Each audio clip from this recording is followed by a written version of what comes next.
کوپر په خپل ذات کې بیا داسې کوپر چې په هغه کې د مخلوق تعظیم وي. شرک بت پرستی کې خو د مخلوق تعظیم د خالق حق مخلوق ته ورکړی. دغه کوپر سره نو چې څه بد اخلاقي و بېدینۍ دي دا ټولې کوپر یې مور د زیاتېنو زېږوي. یوه ورځ یوه بد اخلاقي زېږولې، بله ورځ بله زېږولې، بله ورځ اخر د دنیا مخوره. کوپر چې دا د ټولو بدو اعمالو بدو اخلاقو مور دا زېږوي. سوکا په عربي دنیا کې بد اخلاقي خپرېده. داسې بد اخلاقي راله چې څه انسان کولی شي هغه خلکو کول. او د بد اخلاقۍ د کوپر په وجه باندې د دې نظام هم له مابینه ولاړ. یو قسم دا قومي جوړښت و د عربو، هر قوم به خپل مصر درلودی، پر بلې بیا تسلط نه درلوده. یا بل به بیا خپل یو مصر و پر بلې تسلط نه درلوده، یا بل به بیا خپل داسې واله. د دغه ډول حالت سره بدامني هم خپره شوه، ځکه خو منظم نظام نه و، د یوه چا پر بل چا تسلط نه و، هر کلي کې جلا باچهي وه، جلا خاني و. او عربي دنیا اکثره دشتونه و غرونه دي، زراعت نسته، کارخانې نه وې، نو بس د خلکو لویه وسیله د معاش غلاوې. داسې غلاوې کېدې له یوه کلي به بل کلي ته یو سړی په ضمانت ته یې دغه یې نسی تللی، د دغه کلي سړي به ستا ضمانت واخیستی، بیا به په دغې طریقې سره خلک په عربي دنیا کې ګرځېدا یې ونسی. دا خو له یوې خوا دغه حالت راغی. غلاوې داسې ډېرې سوې، لوټېدل د مالو د خلکو داسې ډېر سو چې هېڅ چا د خپل سر په امن کې لیدی نه خپل مال. زنا داسې عامه سوه، زنا افتخار و چې څوک به ډېر زناکار و هغه نر سړی، چې کومه ښځه به ډېره زناکاره و هغه تکړه ښځه. د زناکارو پر کورو به بیرغونه ولاړ، دا به معلومه وه چې کلي ته به ناولد د سړی راغی، هغه د بیرغ د پیز دا د زناکارې کور دی. بیا به نو بعضې داسې ښځې وې چې مخصوص اشنایان به درلودو، بعضې به بیا روپۍ اخیستې، بعضې به بیا څنګه وې، بعضې مختلف. بخاري شریف د دوی د زنا هم یو منظر پیش کړی ده، اوس وخت کم ده چې د هغه درته بیانوم. نو دغه حال کې راغی، دا 300 کاله دغه حال دوام وکړي. آخر الامر د خلکو چې کم انساني عاطفه وه هغه یې له زړه ووته. زوړ سوی، د چا سره همدردي، یو چا ته کومک ورکول، یو چا ته د انسان په سترګه کتل، دا له زړه ووته. تر دغې اندازې پورې چونکې عربي دنیا وه چې دښتونه و، خلکو دا هم نه خوښوله چې خپل فامیل یې زیات شي.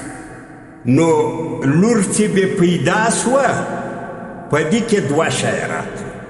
یو دا و چې دا انسانیت دونه ختم شي، دغه د لور پیدا کېدل هر چا د ځان دپاره پیغور باندې چې تربرونه به څه درته وایي، بې غیرته ملا دې ماته شه، لور دې پیدا شوې. اوس ګوره دا خو د الله فیصلې دي. کومه کارخانه کې چې انسان جوړېږي نو خو د هېچا تر تسلط نه ده لاندې، برای راست له دې سره د الله رابطه چې په کارخانه کې نر جوړي هغه مالا ده، چې ښځه جوړي هغه مالا ده. دا خو له واکه وتلې خبره دی. دا د ځان عار باندې لور چې به پیدا سوه، نو بیا داسې کول چې اوس دغه خو بد کار هم ده چې لور مې پیدا شوې. آخر له تربرو سره به څنګه کښېنم؟ نو چا به دغه نجلۍ راواخیسته، په هغه ګودړانو کې به یې وپېچله، لرې به یوړه، غار به ورته پرې کوي، کښې به شو، خاورې به پرې راواخلي. قرآن دا مسله بیان کړې ده، وإذا الموءودة سئلت بأي ذنب قتلت. کله چې له دغې نجلۍ سوال وشي، ته ولې په خاورو کې پټ کړې؟ رحم داسې له زړه ووتی، دغه خپل کوچنی اولاد. اوس حیوانان پر اولاد باندې رحم لري، چرګه پر خپل چیچي پښه نه ږدي، خره پر دا خپل کوچني پښه نه ږدي، دوی د هغه ژوندي په خاورو کې پټول نو چې پر خپل یو داسې کوچني اولاد د سړي دا حال نو نه بل څه پرې څاري او که بې دا زړه وغوښتو چې ما یې که زما په کور کې دې لور لوسي بیا به ډېر وخت پټ ګرځېدی خلکو مجلس ته نه ورتلي چې د خلکو له ذهنه به دا د ده د لور د پیدا کېدو خبر ووته بیا به وخت بیا دغه یې له خپلو غریبانو سره حال دا میره چې موږ وتی ورته وایو میرې په نکاح کېدل خو داسې عام وو چې بل چا به وکړه خو بیخي عیب د ښځو حساب نه و د چا لس په نکاح کې د چا شل په نکاح کې د چا 10 په نکاح کې چې زړه به غوښتي دغونه به کول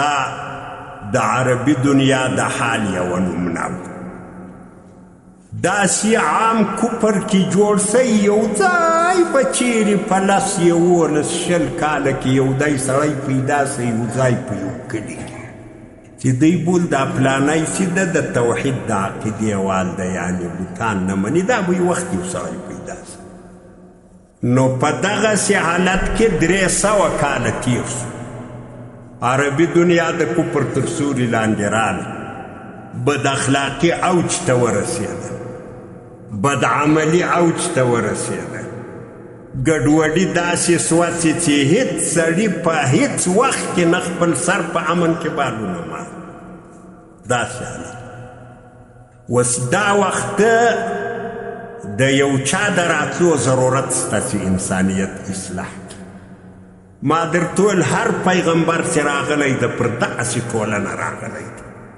چې ټولنه به داسې سوه چې دین به د رواج او د رسم د عنعنې او د خودخواهۍ تر تاثیر لاندې راغی الله به پیغمبر رالېږی او دین حتما د رواج او د رسم تر تاثیر لاندې راځي داسې رواج چې اخر کوپر ځینې جوړېږي په داسې وخت کې الله جل جلاله د عبدالمطلب په کورنۍ کې محمد صلی الله علیه وسلم پیدا کړ دا د عبدالمطلب لمسی ده د عبدالله زوی ده پلار یې عبدالله نومېدی نیکه یې عبدالمطلب نومېدی او د نیکه پلار یې هاشم په نامه مشهور نوم یې بل ده خو د هاشم په نامه مشهور قریش قوم ده مکه مکرمه کې کور الله جل جلاله دنیا ته دغه شخصیت راوستی د انسانیت د اصلاح